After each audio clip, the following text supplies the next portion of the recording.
Well, what is going on, everybody? Welcome, Bills Mafia. Welcome. It's good to have you guys on the live Bills Mafia Time to Shine pregame show on the Buffalo Rumblings multicast network. I'm your host, Joe Miller. So good to be with you. It's been a couple weeks since I've been with you. Holidays, all that good stuff, some primetime games, just some weird situations. I tried to do the one in Tampa, and didn't go so great. we did it, we got it off, but it wasn't necessarily the greatest show ever. Probably it was those on-site shows can be frustrating and difficult for me as the host, to include when we do the Hump Day Hotline ones. There's just a lot of tech involved and crowd noise, and just you're always, up until the whole thing goes, like I'm always nervous if the technology is going to work. But Happy New Year, everybody. It's good to have you guys piling into the comment section, into the chat room. I hope everybody's excited for this football game. I know I am. I'm really, really looking forward to not only this game, but the Jets game next week. And then I'm ready for the playoffs. It's been a long season. It's been an up and down, kind of topsy-turvy season. So I'm looking forward to tomorrow. I know that you guys are as well. Real quick, just a little bit of just a housework or house cleaning stuff. We are Super Chat Live. However, you don't need to Super Chat me during this show. If you want to talk to me, go ahead and come on live. I posted the link. I'll keep posting it throughout the broadcast for you to jump in backstage. But if you've got something to say, if you've got a hot take, if you've got a stat prediction, or a score prediction, if you've got something you want to talk about as far as this football game goes, yeah, would love for you to jump in and chat with me live, especially if we've never met before. So if there's some people in the comment section right now that I know from Twitter, but have never really talked to before. But so if you are in the comment section, whether you're on Facebook, YouTube, Twitter, whatever, follow the link that I'm posting, that I'm throwing out there, and jump in. Let's talk. Let's have a conversation. It's your time to shine. And being that it's New Year's Day, if we don't get any volunteers, if you will, or callers, we'll end this show a little bit early after I do my my pregame stuff. So let's kick it. The Buffalo Bills host the Atlanta Falcons tomorrow at 1 p.m. at Highmark Stadium in Orchard Park. And the Bills, well, they're in playoff mode. They've been in playoff mode for a couple weeks. They've got to win basically this game and the next game to take the AFC East and host at least one playoff game, which is right now the goal that is in front of them. They, as Josh Allen said in his presser, when he was asked specifically about why the offense has looked better and the team is playing better, he just basically said they've got a sense of urgency now because they are in playoff mode. They're in win now mode, which bothers me a little bit because I don't understand why they haven't been this way for some time. Why is it all of a sudden they're in win now mode? Like what mode were you in prior to win now mode? It seems to me that you should have been in win now mode maybe since the beginning of the season, but it is what it is. The Bills are still within striking distance of obviously, making the playoffs. It would take a colossal meltdown from this point for them to not make it. I believe, if I'm not mistaken, it's in my notes as well, that if the Ravens lose tomorrow, the Buffalo Bills win, the Bills clinch a playoff spot. So, we'll talk about that probably in a second. But this football game tomorrow, the weather's going to be 27 degrees. There's a 60% chance of snow. I think they're calling for a couple inches down here in the South Towns where I'm at. Probably, we'll see. It's always hit or miss when it comes to snow, specifically in the South Towns. So I live in Hamburg, which is right next to Orchard Park, if you are not familiar with the Buffalo area. And we get clobbered, to put it lightly. We get clobbered with snow. The people in the North Towns, that's the funny thing about Buffalo. There's almost like a dividing line across the city. And most people think that it just snows all the time in Buffalo, and Buffalo is this big, snowy Siberia. It's actually not true. In the South Towns, we get a lot of snow. In the North Towns, they barely get dustings. It's very reminiscent of some other kind of northern towns that just don't get a lot of snow. The North Towns usually stay pretty clean, but they're expecting, I think, 2 to 3 inches. We'll see. It could be 1. It could be 5. It could be none.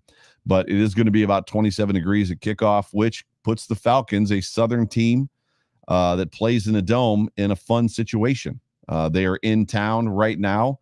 There's a video, what you call it, social media video out on Twitter right now. Stephon Diggs hooked up Cordero Patterson and the Falcons with chicken wings. I'm not exactly sure where they got the wings from, but he is filling them up with chicken wings right now.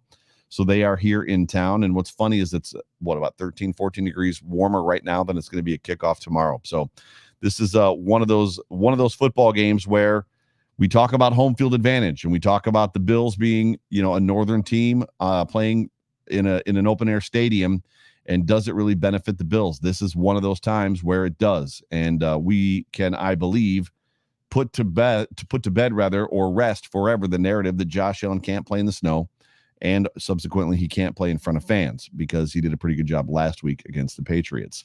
But as I said, the Bills can clinch a playoff spot if the Ravens lose tomorrow to the Rams. And that game is a little bit interesting, because you've got the Rams, who have been a little bit hit or miss, like all of the better teams in the league this year. But the Rams, a West Coast team, are traveling to Baltimore and to the East Coast for a 1:00 game, which, if we're being honest, West Coast teams generally don't go east very well, especially at 1:00. There's just something about playing at 9:00 in the morning, or I think that's what the kickoff time would be, or 10:00 in the morning. It just doesn't sit well. It throws off the rhythms and the routines a little bit. If you check the stats, generally speaking, West Coast teams have a very difficult time. So here's hoping that the Rams can knock off the Ravens. However, at the same time, even with me saying that, I am in my fantasy championship game, and I need Mark Andrews to continue on the streak that he's been on. If you haven't been paying attention, Mark Andrews has been hot of late.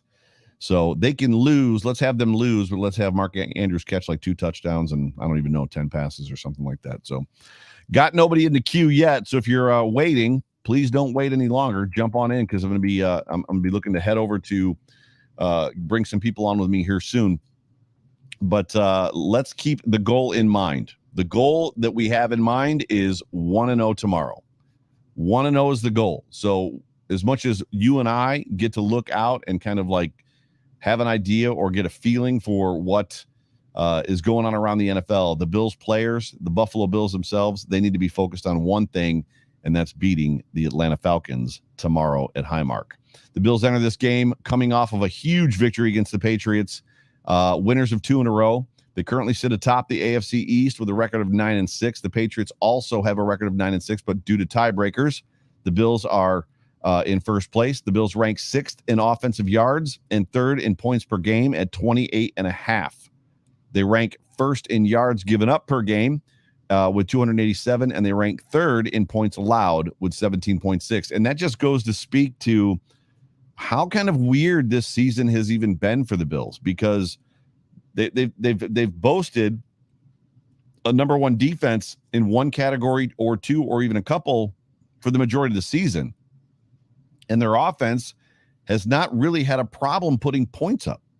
It's been kind of strange that they're 9-6 in some of the games that they lost, generally due to urgency. But it also helps the fact that the games that they've won by double-digit points. The Bills have the largest margin of victory in the league. I think that was a stat I heard as well.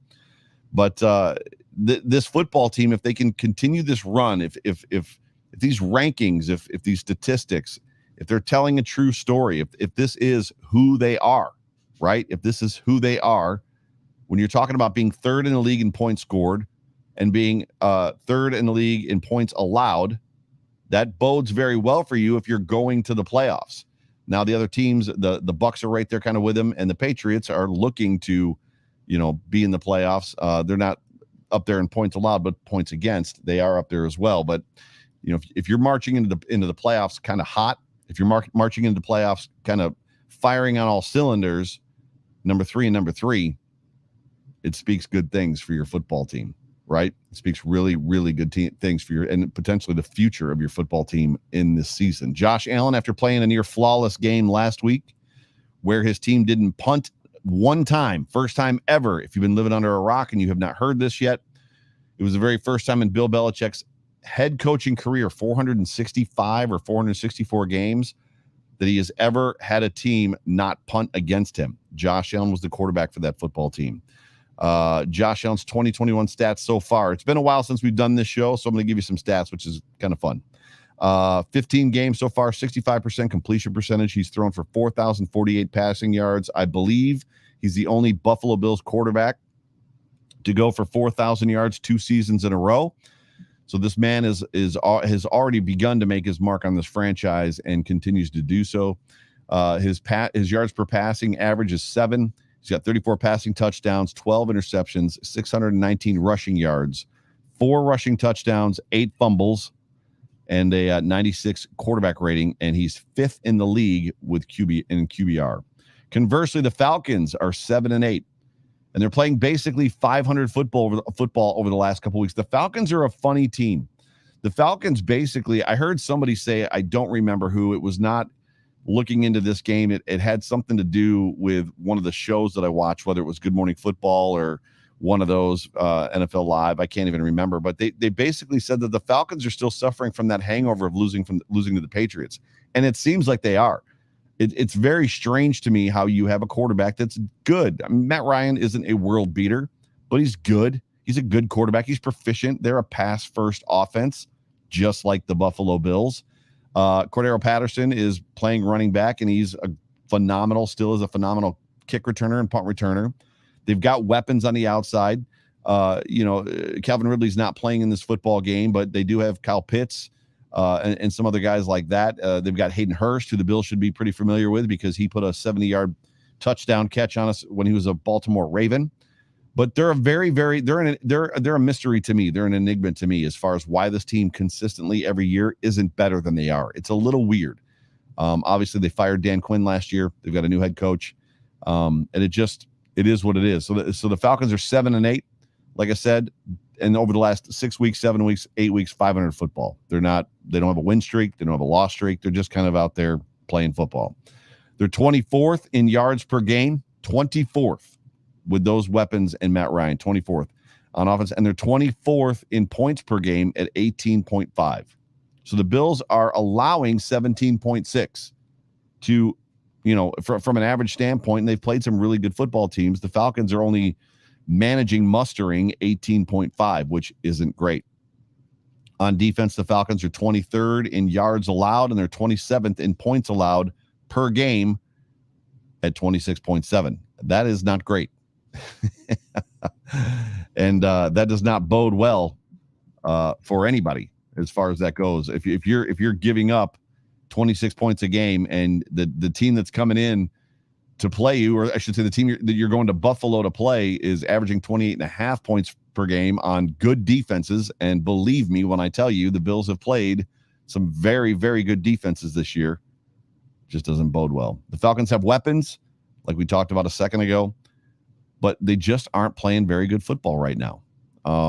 Matt Ryan's stats in 2021, 15 games in, he's got a 67.9% completion percentage, which isn't a surprise. Matt Ryan is a pretty accurate passer. He's got 3,555 yards passing. He's averaging 7.1 yards per pass, or passing average as far as that goes.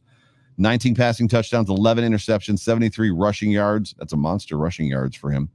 1 rushing touchdown, 9 fumbles, a 91 QB rating, but his QBR is 48.7. Now, QBR is a mystery. Nobody really knows what the stew is or what the formula is for QBR. And sometimes it's, well, for lack of a better term, it can be frustrating if you're a fan of football, because people use QBR without knowing what is in the formula in its entirety, because it's proprietary to ESPN, but they use that formula to basically say this quarterback's bad or that quarterback's bad or whatever. I know that it uses a heavy run kind of like run component to it. So if a quarterback that rushes has a tendency to, have a little bit of a higher QBR than quarterbacks that don't, but it is what it is. So for the Buffalo Bills, they need to continue in a state of urgency, and they need to start fast. For me, urgency, I've been preaching it all season long, and we hear these teams say, we got to come out, we got to start fast. We got to come out, we got to start fast. And it's funny because a lot of times the Buffalo Bills this year have not. In fact, my expectation for this past week's game against the Patriots was that they were going to come out a little bit flat. They kind of take that, let's wait and see what happens kind of mentality when they play some of these football games. But against the Patriots, they came out and they flexed. They came out hot and they came out hard, which was great. They need to be effective with the pass, and they need to use that passing game to set up the run, just like we saw, against the Patriots. If we can get more of this Josh Allen, where he is quick to find a check down, quick to find the outlet receiver. He's reading the defense. He knows they're in a cover 2 shell if that's what they're playing against him. And he's quick to hit underneath stuff quickly. Isaiah McKenzie, I would love to see be a big part of this football game. Obviously we have yet to know what's going to happen. Beasley's going to be back. Gabe Davis is going to be back. Emmanuel Sanders, we'll get to the injury report here in a second. Emmanuel Sanders is on the injury report. I believe he's questionable. But, they need to be effective with the pass, and they need to pull the defense out of that cover 2 if that's what they're going to be playing against the Buffalo Bills. And if they are in a cover 2, then, or if they're not, rather, if they're in a cover 1 they're not going to be in cover 0, but if they're in a cover 1, something like that, then the Bills should have some relative success, regardless of what the weather is like. And lastly, that defense needs to suffocate the Falcons offense, and they need to not break. We know that this defense likes to bend and not break. And, the Falcons are going to run some guys out there, Kyle Pitts, Hayden Hurst, that are going to put some pressure on that defense and potentially, put them in a position where they could potentially break. So inside that red zone, stuff like that, they've got to hold them to 3 if at all possible. So Pam is already breaking the rules. Pam, I love you. You're awesome. You're a great friend of mine. But you're supposed to click that link and then come on with me live and then have this conversation with me. But Pam sends a super chat in. Pam, thank you for the super chat. You're awesome. You're such a peach. Happy New Year, Pam. First time making the show. I have a clay skin care facial mask on. It doesn't matter. Come as you are. This is a come as you are segment. You just come as you are. So super chat it is, as I'm picking on you about this. What do you think will happen with McKenzie now that Davis and Beasley are back? It's funny. This is a great question. I've said a lot, and I think you've heard me because I know you tune into a lot of my shows, but I'll say it again for those that are maybe new to this program or new to me. But there's been a lot of good positive vibe for McKenzie, which has been great on Twitter, and he's deserved it. And I, for one, I talked to John Fina, who's also in the comments section, about this idea of, taking players that are reserved for a position. McKenzie early on was a kick returner and punt returner, and they kept him out of the offense. I think we could all probably say at this point to the detriment of the offense, but they wanted to quote unquote protect him. And then when they brought up Stevenson because they weren't happy with the ball security issues, they basically scratched him, and he still wasn't available for the offense. Well, then what happens is Cole Beasley gets injured, and I'm going somewhere with this. Cole Beasley gets injured, and it opens a window for McKenzie to get back in the game, and he shows off, and he shows out, which then turns into people on Twitter talking rightfully that McKenzie needs to be a bigger part of the offense, and wrongfully that we don't even need Cole Beasley anymore. Well, this is what I tell everybody, and everybody that I've said this to agrees with me. You can be the greatest Isaiah McKenzie fan in the world. Everybody probably but his parents. If Isaiah McKenzie is your favorite player in the entire world, you've got all 3 different colors of his jersey. You've got the dark, you've got the white, you've got the color rush, and he's the only guy that you would even buy tickets to go see. There's no way in the world you're going to pay him $8 million to be a wide receiver in the NFL. And that's where the rubber meets the road. Cole Beasley is worth the money we're paying him. Now, do I think Cole Beasley will be on this team next year? That remains to be seen. When you're talking about, Isaiah McKenzie and just some other stuff they might want to do and the money that they can save with Cole Beasley, there's a good chance the Bills could release Cole Beasley at the end of the season. I think they're going to save $6.1 or $6.2 million. It's a lot of money. But here's the thing. They are very different receivers. They are not the same. They both play the slot, but they're very different skill sets. McKenzie outruns guys. Cole Beasley, as we know, has a lot of wiggle, has the ability to get open, which is fantastic. That's what he does well. That's why we love him. He leads the league every year in yards of separation inside of his routes. Now, to the question, what do you think will happen with McKenzie now that Davis and Beasley are back? I think McKenzie is going to remain in the offense. I think he's to what level, to what degree, to what snap count, I have no idea. At the end of the day, he needs to have some significant snaps. It's a fact. When people say the defense acts different when McKenzie's in the game, it's true. Sometimes it can pull them out of a cover 2 because you've got to account for that guy. You don't want your safeties deep, and you don't want your corners off, 5, 7, 10 yards of your wide receivers. If you've got a guy back there running jet sweeps, that runs faster than just about everybody else in your football team. So I think he's going to be a big part of the offense. And when I say big, back to kind of normal big. So, he's going to get a decent amount of snaps. He's going to get some opportunities. He's not going to unseat Cole Beasley. The bigger one for me in this, and I see you in the green room, Richard Rush. I'll get to you here in a second. The bigger one for me is Gabe Davis. Just as much as this offense looks different with McKenzie in it, it also looks different with Gabe Davis.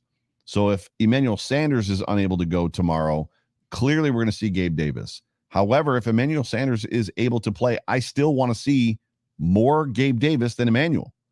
In fact, as much as it could get crowded, I wouldn't mind seeing Emmanuel Sanders kind of in that slot a little bit, because he's done that a lot in his career, and he's very, very good at it. So I expect to see both those guys. I expect to see McKenzie. It'll be great. Mr. Vega wants in, so I'll throw the link up here again as I pull up my guy, Richard Rush. Richard Rush, guy, Happy New Year. Happy New Year. How are you, buddy? I'm doing all right, considering. And he's rocking the Stay Positive, Test Negative T-shirt from Jay Spence the King. Yeah, you and Peyton have that shirt. When I met Peyton in Tampa, he was wearing that shirt, which was awesome. So appreciate the love and support for all of our guy Jay Spence the King. So how was your New Year's Eve? It was pretty good. We had some friends down, and my brother brought some moonshine down, and just sipped a little bit. Didn't get too crazy. What flavor was it? It was straight moonshine. Straight. Wow. So like just light it on fire and pour it in your gas tank. Just 150 proof, just straight. But it was pretty smooth, so yeah. Well, living in Eastern Ohio, and with that beard, moonshine seems like it's probably something that happens a lot out there. My brother's trying to get me to dabble into making some this spring, so we'll see. That's funny. So I at the home opener, there was a dude rolling around with apple pie moonshine. Oh, that's good. It was flipping fantastic. I was like, all right, let's do it. Like, I didn't have much. I had like a sip or two, but I was like, you've got to be kidding me. That's moonshine? That's 150 proof? Because it tasted like a dessert drink. Like, it was unbelievable. It doesn't take much. Yeah. So talk to me about this football game. Tell me what you're looking forward to. I'm looking forward to having all the receivers back, because I agree with what Jim Kelly said on when he was on with Tasker and Brown. Yeah. He had said that you don't have to leave out any receivers, or you don't have to have this receiver over that receiver or anything like that. Right now is the time where you start to get everybody involved, and you get a good rotation to where you keep the receivers fresh, and you have fresh legs and a smaller chance of getting injured. Right. And it'll be good for the playoff push. Right. No, yeah, it's true. So if there's one, let's go back to Pam's question, because it was a good question. I mean, if we're getting Davis and Beasley back, right? How do you see McKenzie's entrance into this offense, re-entrance, if you will, into this offense? How do you see it playing out with him? Do you agree with me, or do you have a different take on kind of how that's going to play out between the three of them? Because McKenzie's that gadget guy, I think that I agree with you to an extent to where we don't want him in the slot all the time. We want him in the backfield running a couple jet sweeps, and maybe spelling Cole a little bit, and maybe getting Emmanuel Sanders in a little bit, and rolling everybody in. And, we're not going to get a big, heavy dose of McKenzie, but I think he'll make do with the touches he does get. I think he'll be hopefully explosive. Yeah, there's just, in my opinion, there's no way that a team can kind of stay in a cover two shell with him in the back, with him running or at least faking those jet sweeps. It's just, it's just, he just adds a different element to the offense, which is important. So, so I always ask for some sort of a, not prediction, but a hot take, right? So I know you're looking forward to seeing the wide receivers. What is your expectation for this football game? So hot take expectation. I think it's going to be I don't think it's going to be a light them on fire type of game. I think there's going to be a lot of good plays, but I don't think they'll have to throw the ball an extreme bunch. I think you're looking at a game where it may be a little bit more balanced just because, the Falcons only have Patterson and Pitts, and, they can't just force feed them the ball with the way our defense have been playing. Well, they got Russell Gage as well, and Hayden Hurst. Hayden Hurst is talented. When Hayden Hurst went to the Falcons, I kind of wanted him. I was kind of coveting him a little bit. I just think that the Falcons' offensive line's been struggling, and I don't know. I just think that we're going to be a little bit more balanced, and gotcha. We're going to win convincingly, but they're going to do it in a balanced fashion. I think I'm okay with them being a little more balanced if we're up by 3 possessions. I think that's what they're going to do at first. They're going to – the game plan we used last week, that's a game plan that can beat all 31 of the NFL teams. You hope so. I would agree. I mean, if Josh Allen comes out hot and he starts getting the ball out quick and, you get up by a couple scores, as long as they don't take the foot off the gas and they keep moving, I think that's a game plan that it's the successful game plan that Tampa uses all the time. For sure. So on that note, what do you have for a perfect segue? What do you have for a Josh Allen kind of stat line for this football game?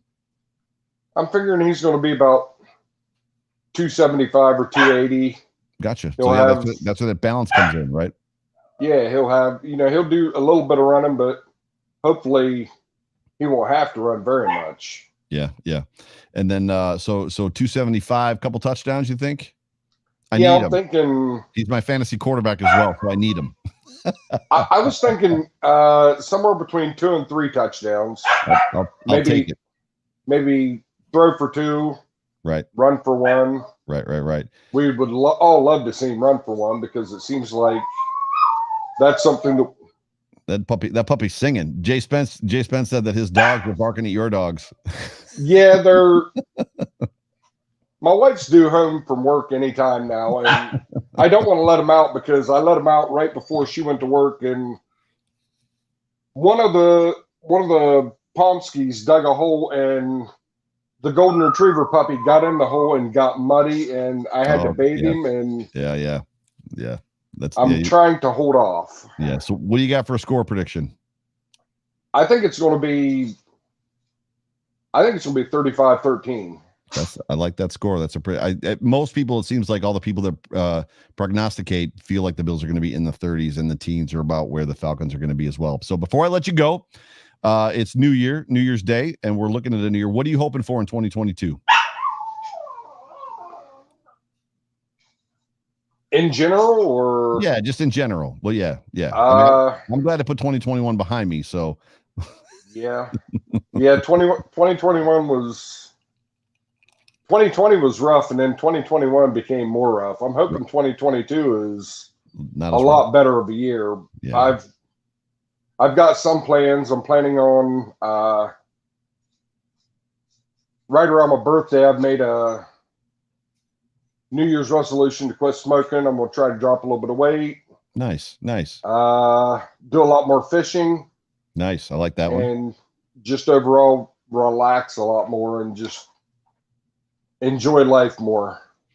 Well, Richard Rush, you're a big part of the reason that 2020 was good for me and was a lot of fun for me. I appreciate the support and all the love that you show every show that I'm on and every program that I do. So it was a treat getting to meet you this summer. So we got a good football game in front of us tomorrow. You enjoy it. And as your t-shirt says, stay positive and test negative. Go Bills. Go Bills. Love you, dude. My guy, Richard Rush, he is the man. I like what he said. I mean, it's going to be fun to watch to kind of see how the Bills, what they do with these wide receivers in this football game.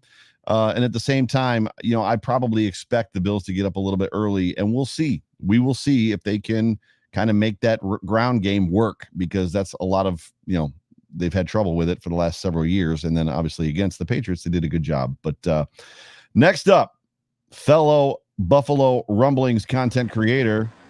What's up, Steve? Can you hear me? I can't hear you. I don't know what's going on right now. Oh my gosh. Can you guys hear me? I can hear you, yes. Oh, this is great. Okay, give me 2 seconds. Number one, I'm pulling off my best AJ Hawk for you right now.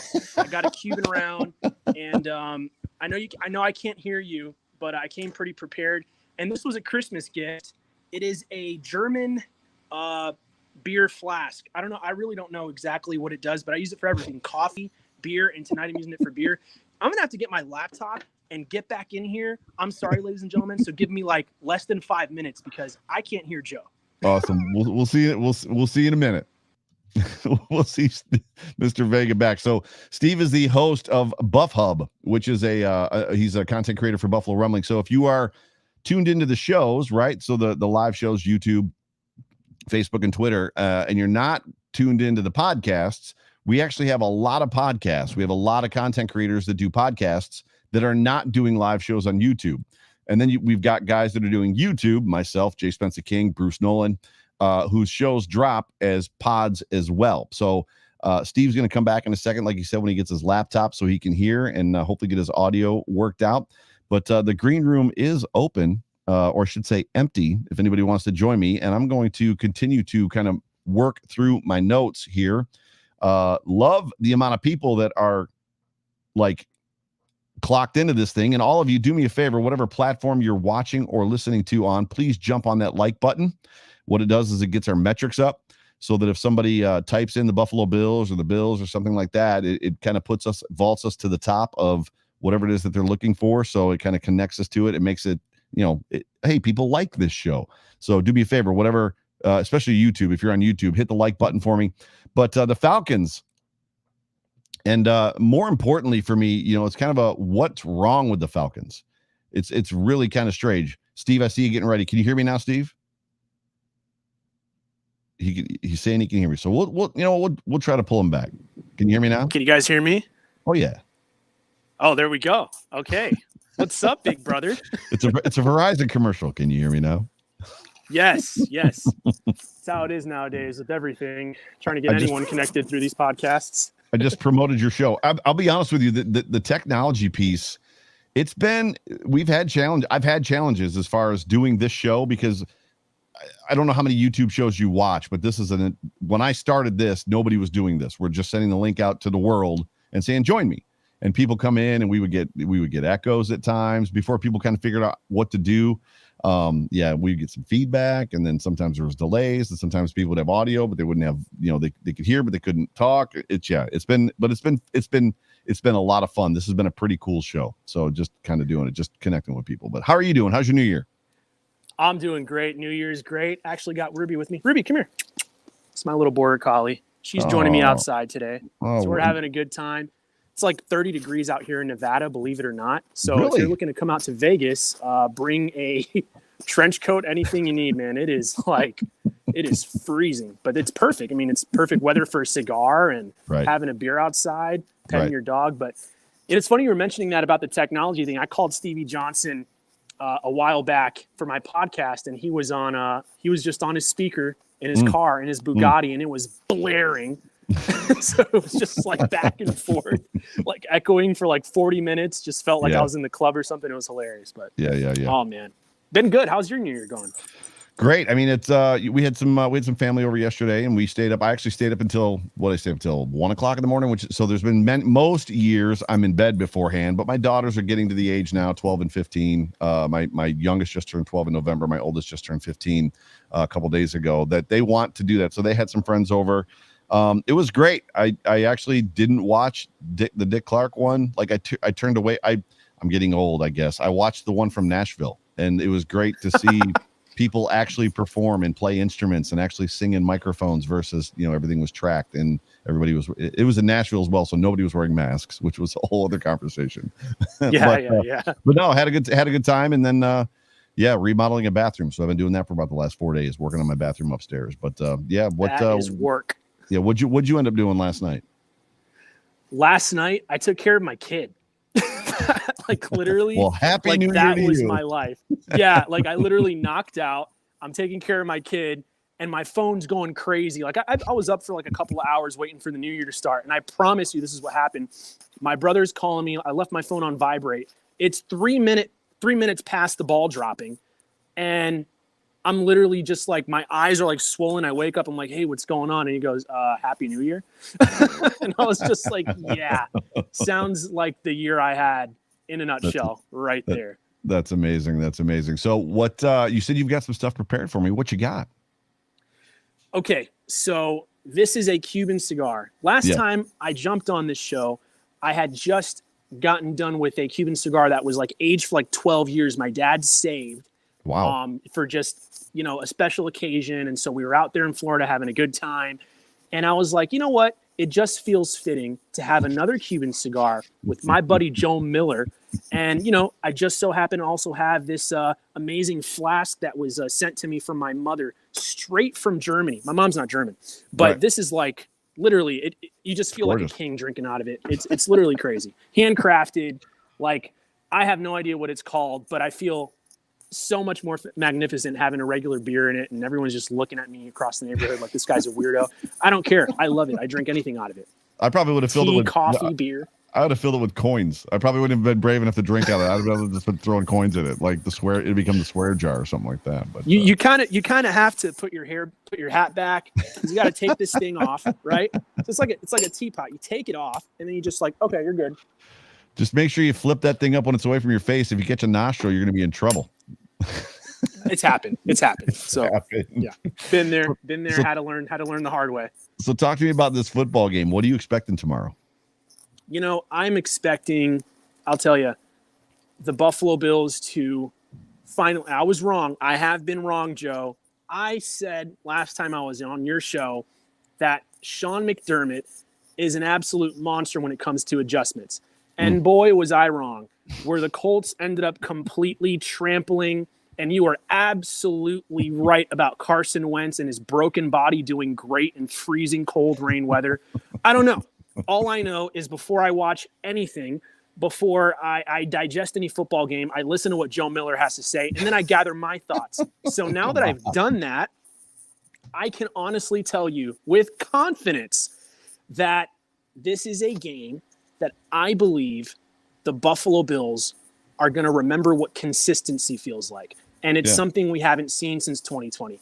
I don't care how they score points. I don't care if it says 300 yards rushing and 3 touchdowns, or if it says 300 yards passing and 3 touchdowns. Right. All I know is that they're focused on getting points on the board, getting in the playoffs, winning the division, and having a chance to get that first seed. But again, that's neither here nor there. We know how the Chiefs are playing. They're playing magnificent. So that's pretty much where I'm standing right now. But the question is, why did it take this long? Why is it all of a sudden, well, we now have a sense of urgency? Well, where, if we're only focused on the next game, and the only game that we think about is the next game, and we're 1-0, and we're always 1-0 or whatever we are, why now all of a sudden, like, what took so long in your opinion? This is my conspiracy. And I'm a podcast conspiracist, I guess. But listen, I truly believe in my heart of hearts that Brandon Beane, Sean McDermott, and the entire Bills players, I think they really care about what the fans have to say. And if for over 4 months, Bills fans are saying, man, they got to get the run game going. Man, we want to see the run game going. And we're waiting and waiting and waiting for the season to start. And guess what, ladies and gentlemen? The run game is literally the best it can be from what we saw in 2020 and the year before. It's not getting any better. And they finally were just like, all right, you know what? We took in what people who believe in us had to say. Whether it could have been other players who maybe they got, Sean McDermott, he's, look, I talked to Stevie Johnson, I've talked to other players, and I've noticed that they're in there. They may not talk about it on Twitter, but if you don't think that, they're showing up to practices, they're showing up in pregame and they're talking to the coach, and maybe the coach has a question on things of the past. Jim Kelly's in their ear all the time. Of course, they're probably telling them, get the run game going, get pressure off of Josh. But finally, it's just like, Josh is the Buffalo Bills. Yeah, for sure. We're going to have to live and die by Josh Allen. And so at the end of the day, it's kind of a Cam Newton 2.0 situation for the Buffalo Bills. Thankfully, he doesn't have poor throwing mechanics where he's going to, tear his rotator cuff. But and thankfully, knock on wood. I have no wood around me. Knock on some wood for me. We don't see these high ankle sprains, popping up on Josh. But I'll tell you, it feels this way, and it's uncomfortable to watch your quarterback. This is what I was talking about my last podcast. Is it's uncomfortable to see your quarterback put himself in danger. But if they can't stop it, you just keep doing it. Yeah, for sure. That's kind of just the way I see it. Agreed. The Bills improve when Josh Allen is able to just be Josh Allen game to game. Yeah, and it seems like the coaches just have a tendency to kind of not let him be himself. Real quick, so Mafia Mom, I saw your last comment that the PJ is not that he's not home right now, and yes, I did notice that the Bills were moving the pocket, which is great. So let him know that we missed him, and hopefully we'll get him back maybe next week. So the time to shine will be here next week, and I'm gonna throw you a curveball. Steve, have you met Jay Spence? What up? Excuse me, the King? Jay Spence, the King? Do I know Jay Spence? Oh, come on, man. This is like Jay if I know Spence, Julius Caesar. You know what I'm saying? Do I know Julius Caesar? Do I know the president? Do I know the governor of New York? Hey, that's Jay Spence, man. This is the governor. This is the people's champ right here. You kidding me? What's up, bro? Hey, talk that talk, Steve. I'm with you on that. Talk that talk, man. Come on, man. So it is now officially a Buffalo Rumblings pregame show. Let's go. So what's up? I figured with it being your first one of the year, I had to jump in. Like, I can't let you start the year off without me, so I had to, to come in and do it. So what are your thoughts? Your shirt say? Does that Poyer? I'm sorry. Does that say Poyer on your? Is that? It says Poyer for All Pro or we riot. Yes, and that's a fact. We gonna riot if this man is not All Pro. But that's not what Joe was asking me. Joe was asking me about, what I felt about what you were saying about my dog Cam, and I look. No, that isn't what I was gonna ask. That is not what I was gonna ask. Well, no, the thing is, though, I agree with everything that Steve was saying. Like, first, as far as the team is concerned, you have to protect Josh. So, like, whether we're talking about just the offensive line, cool. You have to upgrade that at some point. Right now, we are where we are. Yeah. I expect to see the same line that we saw last week after I hope so. The injuries caused the shuffling around. That's the line I want to see going forward, at least to make sure. Because, you got that performance, and it's like, well, wait, is this a fluke? I don't know. Let's put it back together to make sure it wasn't a fluke. Yep. But then, again, Steve was right on. He hit the nail on the head for me talking about the run game. I've been really talking about this run game and talking about how, you got to take the pressure off Josh because, like he said, you don't want to see a 2.0 version of this Cam Newton thing. Because coming out of college, that's who a lot of people compared Josh to. It was Cam Newton or Dante Culpepper or, like those type of quarterbacks. But it was very much Cam Newton. Yeah. And the thing is, you see what happened to Cam. Cam is no longer – he doesn't even resemble the Cam Newton that we, that – was an MVP or took his team to the Super Bowl. He doesn't even resemble that. So we don't want to see that with Josh. No, that you hit my expectation. So I hadn't gotten to what I'm hoping to watch or what I'm looking forward to looking at or watching in this game, which is the offensive line, seeing who they roll out there. So, Feliciano should be healthy and should be back. I would like to see Feliciano kind of take that Rick Bates role of being the first guy off the bench. And he's the guy that they're protecting and saving in case Mitch Morse gets hurt. Because we know that Feliciano can play center. So, give me more Ryan Bates and let's kind of see what happens. Steve, what do you have as far as any game predictions for this game tomorrow? Yeah, gosh, I have no wood around me, so this is going to be really hard to say out loud. You keep saying that. I'm a conspiracy theorist. Like I can't. Every time I knock on wood, it's every single week. I say, Josh, look, he's doing great. He's never getting injured. I'm always knocking on wood in my podcast on that. Gotcha. You know what? There's no wood around me, so I'm freaking out. But for this score prediction, I truly believe it's going to be 30-14. I think Buffalo is going to let the foot off the pedal, so to speak, towards the end of the game. Yeah. But I think they're going to, Atlanta Falcons, they're going to score early. They're going to score late. Game's going to be over. 30-14 Buffalo. Nice. And what about you, Spence? What do you got for just a stat line for Josh and the score prediction? I think the other night on Hump Day, I think I said 27-10 or something like that. I think I'm going to stick with that around there. I could see us absolutely scoring in the 30s because their weakness is our strength and vice versa. So I could see it being that way, but I'm just not going to. I'm not going to be too excited about it. I'm going to go in there 27-10. I think Josh is going to have a day. He's going to have maybe 285, no turnovers. No turnover. Another so no 2 weeks. So 2 weeks in a row. He had one against Carolina. So 2 weeks in a row, no turnovers. That would be amazing. Vega, tell us and tell everybody where they can find your stuff, dude, because it's good stuff. Great stuff. Absolutely. So you can find me on Buffalo Rumblings. The podcast is called the Buff Hub Podcast every Friday, whether you're having a cup of Joe or you're having a beer late at night. And you can find me on Twitter at Buff Hub, and hopefully more frequently on these shows on YouTube. I've kind of been a little bit of a recluse, not showing my face, but a little bit more appearances don't hurt. Put the powder on, make myself look pretty. Yeah. Well, all I know is so there you have it. If the Bills come out and do this 5-13, 6 touchdowns, and Josh gets unleashed, then you got to come back next week with the cigar and the backwards hat and the gigantic German Stein, because that means that there's some sort of magic in all of that stuff that you've got going on. Oh yeah, I'm gonna have this on deck any single time you have me on. Thank you guys so much. Peace out. Dude. Yeah, later, bro. Go Bills. Yes, go Bills. Go Bills. Yep, there it is. Can't let them go until they say go Bills. So, and then for you, what I had formed a question that I wanted to ask you specifically as it pertained to this football game, and now I've lost it. It was something about more or less, what do the Falcons need to do to put themselves in the driver's seat of this game? Like, what they've got weapons. Their defense has not been great. They're playing 500 football. They're kind of like a team that, again, is still living the hangover of that Patriots Super Bowl where they were up by god awful knows how many points and lost 28, right? 25. They were up 28-3. Yeah, 25 and lost. They've never recovered. So what do the Falcons have to do in this football game to kind of put them in a driver's seat? With the Falcons, man, it always comes down to Matty Ice. And I feel disrespectful even calling him Matty Ice at this point, but it always comes down to him. When he has the games that he looked like, that year that they went to the Super Bowl. And then I know the other night you mentioned how there was like a 5-year period where he was like that guy. He has to play like that because you have one of the best rookies in Kyle Pitts, one touchdown for the season. Right.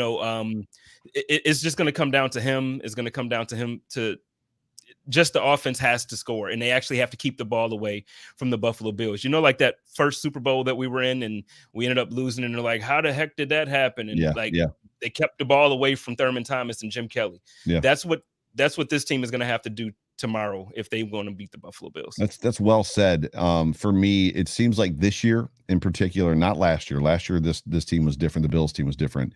It just seems like if you can get up early, the Bills they just have trouble kind of finding their way back from being down early. At least this season they have. So I don't think it's as much as like getting up early and then just thoroughly dominating or whatever. I think if they can get up early, I think it could spell a difficulty for the Buffalo Bills. They just haven't really been that team this year. So you've got a show coming up in about 11 minutes. So why don't you just promote that show real quick, and then I'll drop you off and I'll finish up. All right. Well, tonight, actually, it's going to be a quick one because it's only going to be me and K-Gun, me and Kristen Kimmick from the Bills Mafia Bays. My man, Steros for the Girls, is traveling from Michigan. He just went and watched that L. He was there in person for it. So sorry, I had to throw that out there. He went to watch that L. And then I didn't even know that they lost. Oh man, they lost bad. It wasn't even funny. Like, it's funny now, but it wasn't like watching it. It was just like, I'm sorry, sir. I texted him like 5 times and apologized because it was that bad. I lived in Columbus for 13 years. I'm not sorry. So yeah. It was horrible. You would be celebrating. You would definitely be celebrating. But and then Ange is on her way back as well from celebrating all the New Year's and Christmas festivities she was taking a part of. So me and Kane Gunn go hold it down. We're gonna talk about, pretty much we're gonna put to bed this whole Patriots fan versus the Bills Mafia fan base thing. It's been really ugly this week. So we're going to talk about that. So stick around with us and hang out with us for a little bit. It won't be the full hour and change. It'll probably be a little bit quicker of a show, but we're going to get you ready for tomorrow too, just like Joe. Awesome. Are the Cardinals home tomorrow? Are you going to that game after the Bills game? No, the Cardinals are not home. I wish they were. It's the Cowboys. That's going to be a fun one. Dude, I was legit jealous last week. So like, just to know that you get to watch the Bills game and then like go to another, I was just like, man, it's awesome. Like you, I love football. So I love to just watch football. I mean, I probably wouldn't wear Cardinals gear and necessarily lose my mind and cheer. I don't know that you do any of that stuff, but like just to go to those games and like see other teams and other players and stuff like that, that's a blast. Well, I'll be honest. Being here, so at the beginning of the season, it was like, I'm not wearing a hoodie, I'm not wearing a jersey, nothing. Right. And then, like, the more you're here, like, you feel kind of part of it. And I've become invested. I like the team. They have a really good team, and the way they run the organization right now, I can say that I'm a fan of. So I've become invested in the team. So yeah, it's great to kind of have. I don't have two teams, like the Bills are my squad, right. But it's fun to be able to root for an NFC team, and then they can play spoiler. We wanted them to beat the Colts, so it was fun for me to root for them. But well, the reality is you're allowed to like another NFC team, so it gets weird when it's an AFC team. But yeah, NFC for sure. Well, brother, I love you. Happy New Year, and you are also one of the people that has made 2021 great for me. So it's just been a blast being back on the same network with you. We were last year at the beginning of last year, and it's been a fun ride. And the ride isn't over this year, and the ride between us isn't over for a long time. Obviously, you and I are going to hit the grind again as it pertains to trying to make a dream happen, which we'll talk about, I'm sure, at some other point. But yeah, dude, I appreciate you, love you, and enjoy this football game tomorrow. Yeah, man, I love you too. It's up. Happy New Year's to everyone who won't stick around. If you don't stick around, I feel bad for you, but see you in a few minutes. Awesome. Later, brother. Go Bills. Go Bills. So I'm going to wrap this thing up, and I'm going to wrap it up with the last bit of notes that I've got. I was talking about the Falcons, and I need to move my windows here, move them around so I get back to my notes. But for the Falcons, as we're kind of closing this thing out, as I said, more importantly, what's kind of, it's a what's wrong with them type of a situation. They're a pass-first football team. Their number one wide receiver, Calvin Ridley, is still out, but they're still going to prove to be a challenge. They've got the weapons that they need in this football game to give not only the Bills, but just about any team fits. When you're looking at Russell Gage, Hayden Hurst, rookie phenom Kyle Pitts, and then, Cordero Patterson. Like, they've got the ability to, and Matt Ryan is not a bad quarterback. That's what's so weird about this football team. Now, the defense has not been good at all this season. And when you're talking about trying to play from behind all the time, which they've done a lot of, it definitely doesn't put you in a position to execute well or do the things that you need to do. But with those issues being the defense, or mainly the defense, against good passing teams, which the Bills are, it just doesn't. It's just a bad situation and a bad recipe. A recipe not for disaster, but just a recipe for the Falcons to not have a great day. Tagged onto that, if you're going to +1 or multiply it times something. Again, as I said earlier at the beginning, they're a Southern team.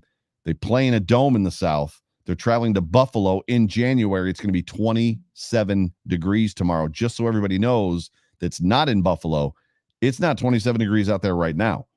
So it's going to be significantly colder tomorrow. It was 50 this morning when I woke up this morning. When I woke up this morning, it was 50 degrees at like 6:30 in the morning, 7 o'clock in the morning. So it's colder than that now. But it's going to be 27 tomorrow. So don't think for 1 second that it doesn't matter to these players. We all think, well, they're just in it for 3 hours. Yeah, they're in it for 3 hours, but they're not used to it the way that we are, the way that I am. Like, when I go outside, I rolled to Home Depot today in shorts and a hoodie, and I think it was 45 or something like that. Like, for me, this is normal. For them, it's like 80 degrees, 74 degrees down there in Atlanta right now. Like, it's summer in Buffalo, in Atlanta right now. So, but I hope everybody enjoys this football game, man. I appreciate those of you that hung with me for this show. It's been a blast. I'm sorry that I've been kind of out of the pocket the last couple of weeks. Let me see if there's anything here I want to respond to in the comment section, because I got a couple more minutes. Patriots fans are weak in fair weather from JR. That's awesome, dude. So apparently you guys are blowing up the Patriots in the chat, which is great. I did see conversation about Lamar Jackson is not going to make the playoffs this year, but he will make the Pro Bowl, which is probably true. I saw somebody say that the three quarterbacks that made the Pro Bowl there's only one of them that are actually going to make the playoffs, which is potentially true as well. Herbert did not have a great outing. Let's do this. If you are in the comment section, if you're watching this thing, throw up for me just a score prediction for this game tomorrow. And while you're doing that, I'm going to give you mine. So Jay Spence said 27-10. There was some 34s to 17s I think I saw in there as far as just some stuff. I don't remember all of the ESPN guys what they had said, or the NFL just kind of like reporter guys said. But for me, I feel like the Bills are going to be up probably in the 30s of this game as well. So probably in that 31 to 35 range. 35 is tough. that many touchdowns. It's not impossible, but it's tough. It's going to depend for me. It's going to depend for me what happens with the run game. If they find themselves in a situation where they're capable of running the ball against this Falcons team, the game could end up being much shorter. You could find the Bills in the second half with, several 6 to 8 minute drives, which will cut possessions for both teams. That being said, I think the Bills are up probably 2 or 3 possessions in the first half of this football game. So I've got them probably 31, and they're going to be playing from come behind, probably 31-21, 31-24, somewhere around there. The score predictions are rolling in, which is awesome. So we got T-Dobbs in at 36-14. Dave Reed, what's up, Dave? Good to see you, buddy. 41-14. I like that score. I'd love to see that. Crazy Killer 35-10 Bills. Charles G 34-13 with the poncho avatar up there. JR 35-13. Matt Maston Park 31-14. JR says that Josh won't play the last 5 minutes of the game. There's a hot take. I like that hot take. Jason Taylor says 34-20. And my guy John Fina. Happy New Year, John. Buddy, I love you. You know that. I've been emotionally texting you over the last week or so with Christmas and New Year's. I love getting to do this with you, dude. I love just seeing you connect with the fans and kind of bringing some of the glory days of the Buffalo Bills back to you, which is super, super fantastic. So, appreciate the encouragement, and I appreciate being your friend, and appreciate getting to do all this stuff with you. I appreciate all you guys. Like, I appreciate Vega. I appreciate Bruce. I appreciate Nate Geary and everybody that's involved in this thing. It's a lot of fun. It's a lot of fun to do this. So, but and then Steve says, if the Bills win by the score of 30-14, I'll send you a deal. I'm going to DM you my address. But we got about 3 minutes until the chop up with Jay Spence the King and K-Gun, Krista Kimmick from Bills Mafia Babes. So I'm going to go ahead and basically get up on out of here and enjoy the rest of my evening. I'm going to tune into that show. You should as well. It's a good show, and Kristen is one of my favorites in the entire world. And obviously, you know how I feel already about Jay Spence the King. But this is Joe Miller. You've been watching The Time to Shine on the Buffalo Rumblings podcast and vidcast network and multicast network and all that stuff. Happy New Year, everybody. Appreciate all the love this year. Appreciate all the connection in 2021. I appreciate just the fans. I appreciate the Mafia. You guys have been tremendous, and you make all of this worth it. You honest to goodness make all of this worth it.